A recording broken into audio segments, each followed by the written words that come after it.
Here we go.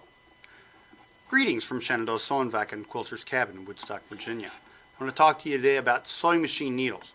This needle is very small, hard to see on the camera, so I have one that is 15 times the size of a standard needle. Everybody knows that a needle has a point to it, but there are different types of points. This point on this needle is very sharp, and some needles have a rounded end on them. Some needles have a cutting point on them. In other words, it's very sharp where it will actually cut material as it sews, like leather or vinyl.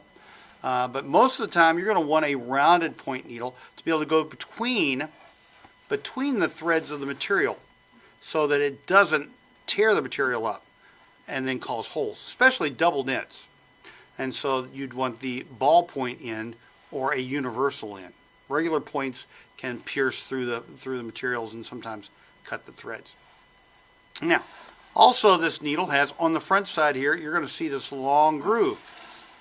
You see that it goes all the way down here and up to here. This long groove, and this groove is the purpose of this groove is to allow the thread on this side of the machine to slide up and down freely as it's down in the material. On the back side now, you're going to notice it's not grooved. Matter of fact, it has a little piece here called a scarf. You can see that there. That's called a scarf there.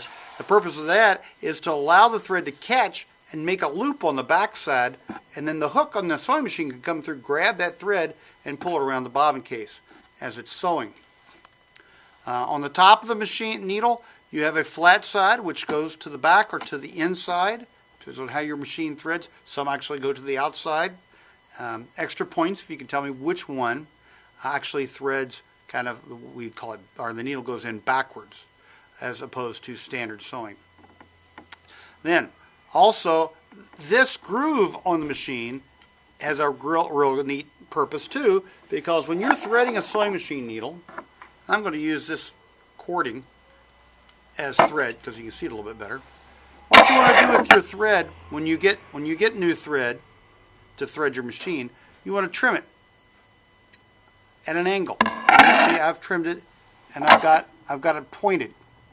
Now this little fray here on the side, that little fray there on the side can be a problem when you're trying to thread a sewing machine because it can get in the way and cause the thread to move out of the way. So the best thing to do is try to trim it the best you can to get rid of all those little hairs that are sticking out there, the little pieces, and make it as sharp as possible on your needle, on your thread. Then what you want to do is not just try to poke it into the hole. You're not going to try to poke it into this hole. What you want to try to do is get it in this groove. If you get in this groove, what you do is remember I said this groove goes from top to bottom. Get it to go into that groove, go all the way to the bottom, and then back up, and instantly, see, it's threaded. Right there, right in front of all of you. That's my little hint for the day about sewing machine needles. Thank you very much.